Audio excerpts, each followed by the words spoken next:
வணக்கம் நண்பர்களே. இன்னைக்கு நம்ம சொன்ன பார்க்க போகிறோம் ஐடி ரிவ்யூ தான் வாங்கியிருக்கோம்.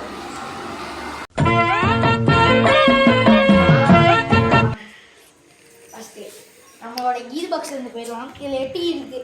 பொதும்பை இரும்பை சாரி 7 இது முன்னாடி 3. இப்போ இந்த எல்லா கீரும் சேர்ந்த எவ்வளோ இருக்கணும்? 10 தானே. 27ன்னு சொல்லி எல்லாம் பொய் சொல்கிறாங்க ஃப்ரெண்ட்ஸ். நான் எப்படி ஃப்ரெண்ட்ஸ் நம்புறது? எனக்கே வரும். நெக்ஸ்ட்டு என் ஃப்ரெண்டு டிஸ்க்கு எதுக்கு கொடுத்தாங்கன்னு தெரில. எனக்கு சத்தியமாக புரியல. பிடிச்சாலும் இது பிடிக்க மாட்டேங்குது. அப்போ எதுக்குன்னே தெரியல. இவரு நான் 3வது பிரேக் மாற்றிருக்கேன். டிஸ்க்கு கூட ஓகே நல்லா தான் இருக்குது. நெக்ஸ்ட்டு கீருக்கு வந்தால் இங்கே வரணும்.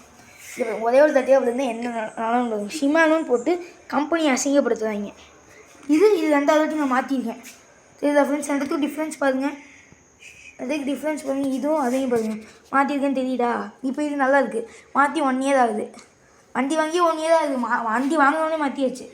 நெக்ஸ்ட்டு இங்கே போயிடுவேன் ஃப்ரெண்ட்ஸ். இந்த கார்டு எதுக்கு கொடுத்துருக்காங்க? ப்ரொடெக்ட் பண்ணுறதுக்கு. இந்த கார்டு என் காலில் ஒரு வேலையை பார்த்து விட்டுருச்சிங்க பாரு. ஒரு கூட தெரியுதா? நெக்ஸ்ட்டு இந்த வண்டியோட ரேட் கேட்டிங்கன்னா அதிர்ச்சியாக இருக்குது. 8500. அதனால இந்த நிலமை இந்த வண்டிக்கு 8500 பட்ஜெட்டில் இந்த வண்டி ஒரு நல்ல வண்டி தான் என்னை பொறுத்தளவு. அதனால் இந்த வீடியோ இதோட முடிச்சுக்கலாம். Bye bye.